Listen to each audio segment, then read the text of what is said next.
Hello, good morning friends. आपका स्वागत है हमारे YouTube channel steno learning point में। आपको हमारे चैनल पर डेली पेपर और मैगजीन के डिक्टेशन 100 और 80 वर्ड पर मिनट पे मिल जाएंगे। अगर आप हमारे चैनल पर नए हैं तो आप हमारे चैनल को सब्सक्राइब कर लीजिए, बेल आइकन को दबा लीजिए और हमारे डिक्टेशन को लाइक, शेयर और कमेंट करना ना भूलें। इस वीडियो के लास्ट में आपको कुछ डिफ़िकल्ट वर्ड की आउटलाइंस भी दिए गए हैं, आप उनकी ज़रूर प्रैक्टिस कर लीजिएगा। आज का टॉपिक है विकास और पर्यावरण। तब स्टार्ट करते हैं अपने डिक्टेशन को। स्टार्ट। उत्तराखंड में आई आपदा में फंसे लोगों को बचाने के लिए जिस तरह मशीन और कमांडो को मोर्चा संभालना पड़ा, उससे यही पता चलता है कि राहत और बचाव का काम कितना दुष्कर है। उम्मीद की जाती है कि तमाम मुश्किलों के बाद भी संकट मोचक जल विद्युत परियोजना की सुरंग में फंसे लोगों को बचाने में समर्थ होंगे। लेकिन आवश्यक केवल यह नहीं है कि उन लोगों को बचाने में कोई कसर न उठा रखी जाए, बल्कि यह भी है कि उन कारणों की तह तक वास्तव में जाया जाए जिनके चलते यह आपदा आई।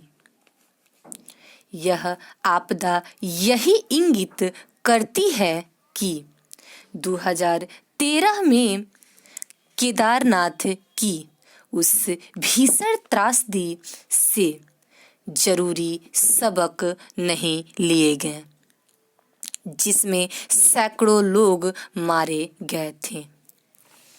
कायदे से तभी यह इसका पता लगाया जाना चाहिए था कि ग्लेशियर ग्लोबल वार्मिंग से प्रभावित हो रहे हैं या नहीं।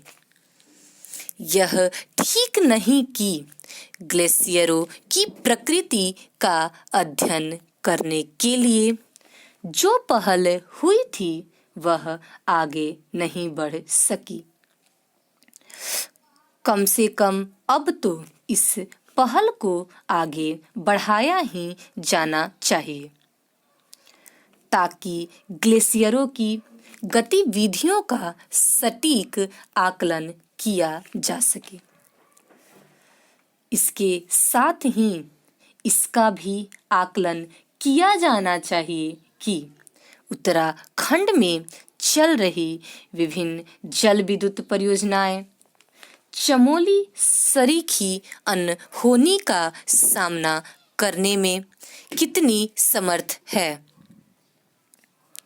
यह हैरान करता है कि यह समझने की कोशिश क्यों नहीं की गई कि यदि ग्लेशियर टूटने अथवा हिमस्खलन होने से नदियों में बेहिसाब पानी आता है तो फिर उनके तट पर स्थापित जल विद्युत परियोजनाओं की सुरक्षा कैसे सुनिश्चित की जाएगी।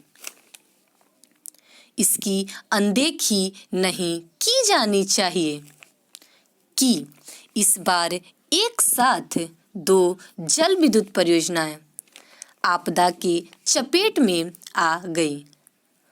एक तो पूरी तरह तबाह हो गई और दूसरी को अच्छी खासी क्षति पहुंची। वास्तव में इसी कारण जान के साथ माल का भी नुकसान बढ़ा। उत्तराखंड में 40 से अधिक जल विद्युत परियोजनाएं हैं। यह तो गनीमत रही कि कुछ प्रस्तावित परियोजनाओं को रद्द कर दिया गया, अन्यथा वहां ऐसी परियोजनाओं की स्थापना का सिलसिला कायम ही रहता। निस्संदेह यह नहीं हो सकता कि प्राकृतिक संसाधनों का दोहन बिल्कुल ही न किया जाए, लेकिन इस दोहन की कोई सीमा तो होनी चाहिए। उत्तराखंड सरीखे नाजुक परिस्थितिकी तंत्र वाले इलाकों में तो इस सीमा रेखा का विशेष ध्यान रखना होगा। बात केवल उत्तराखंड के पारिस्थितिकी तंत्र की ही नहीं, अन्य परिवर्तनीय इलाकों की भी है। पर्वतीय क्षेत्रों में विकास और पर्यावरण के बीच संतुलन कायम रखने की बातें अरसे से की जा रही है, लेकिन यही देखने में आ रहा है कि इसे लेकर अपेक्षित सजगता नहीं दिखाई जा रही है। स्टॉप। पता चलता है संकट मोचक जल विद्युत परियोजना यह नहीं है, बल्कि यह भी है। वास्तव में यही इंगित करती है केदारनाथ भीषण त्रासदी। सैकड़ों लोग कायदे से पता लगाना चाहिए था। ग्लेशियर, ग्लोबल वार्मिंग कम से कम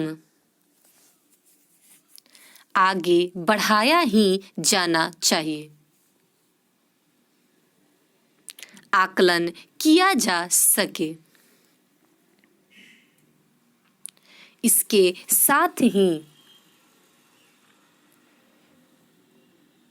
सरीखी बेहिसाब हिमस्खलन सुनिश्चित की जाएगी।